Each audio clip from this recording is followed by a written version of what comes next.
My name is Daniel, and if you saw me a year ago, you'd probably think I had everything figured out. Good job, clean apartment in Chicago, a woman I was about to propose to. Her name was Emily.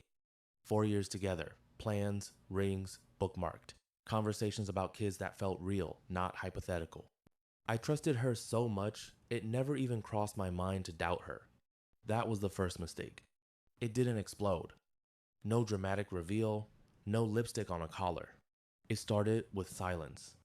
Emily used to fill space with words, random thoughts, dumb jokes, stories about coworkers I never cared about but loved hearing anyway. Then suddenly, nothing. Short answers, late replies, I'm tired. You don't notice betrayal at first. You notice absence. The night everything shifted, she fell asleep on the couch. Phone in her hand. Unlocked. I stared at it for a full minute before touching it. Because deep down, I already knew. Once I opened it, there was no going back. His name was Ryan. Not a stranger. That's the part that hits differently.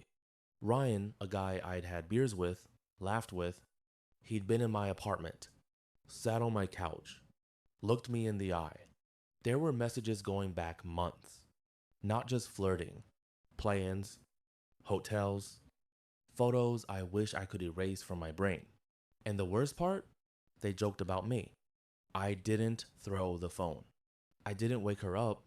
I didn't scream. Something colder happened. I went numb. In the morning, she kissed me goodbye like nothing was wrong, and I smiled back. That was the moment I decided I wasn't going to lose control. I was going to take it. Revenge, for me, wasn't about destroying her. It was about letting her destroy herself, while I quietly removed myself from the blast radius. First move, I said nothing. Second move, I watched. You learn a lot when you stop reacting. Patterns, lies, timelines. She wasn't careful. People who think they're getting away with something rarely are. Third move, I improved everything. Gym, work, social life. But not loudly. No Instagram glow up. No dramatic speeches. Just quiet upgrades. I became harder to read, harder to reach, harder to lose. And that's exactly when she started noticing. You feel different, she said one night. Do I? I replied. That uncertainty? It got under her skin. Plot twist has home came 2 weeks later. Ryan showed up at my place, unannounced, holding a six pack, like nothing was wrong. We sat down, drank, talked, and I watched him, a man who thought he was winning. That's the dangerous kind. You ever think about proposing to Emily? He asked casually. I smiled. All the time. He nodded. She's lucky. I held eye contact just a second longer than normal. Yeah, I said, one of us is. He didn't get it. Not yet. Plot twist hash 2. I didn't expose them. I included them. I started inviting Ryan more often. Group dinners, drinks, weekends. Emily got nervous. Ryan got comfortable. And comfort makes people sloppy. One night, she pulled me aside. Why are you bringing him around so much? You don't like him? I asked. She hesitated. No, he's a bit much. I leaned closer. Funny, you seemed to enjoy his company before.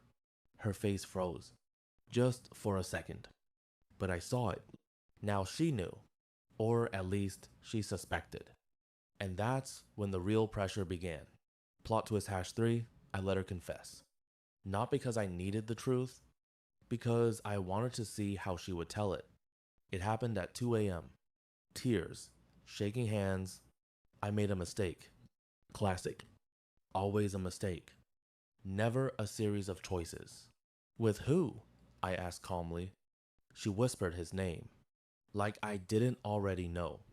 How long? Silence. Then, a few weeks. I almost smiled. The lie inside the confession, predictable. And then I did something she didn't expect. I forgave her. Not loudly, not emotionally, just accepted it. People mess up, I said. She broke down, relief flooding her face. She thought she'd been saved. That was the turning point. Because from that moment on, she tried. Really tried. Cut him off. Stayed home. Paid attention. Loved me harder than ever. And I let her. For exactly 1 month. Long enough for her to believe we were rebuilding. Long enough for her to feel safe again. Long enough to fall back in love deeper than before. Then came the final move. I invited both of them over.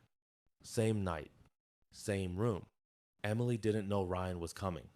Ryan didn't know Emily had confessed. When he walked in and saw her, everything shifted. Confusion.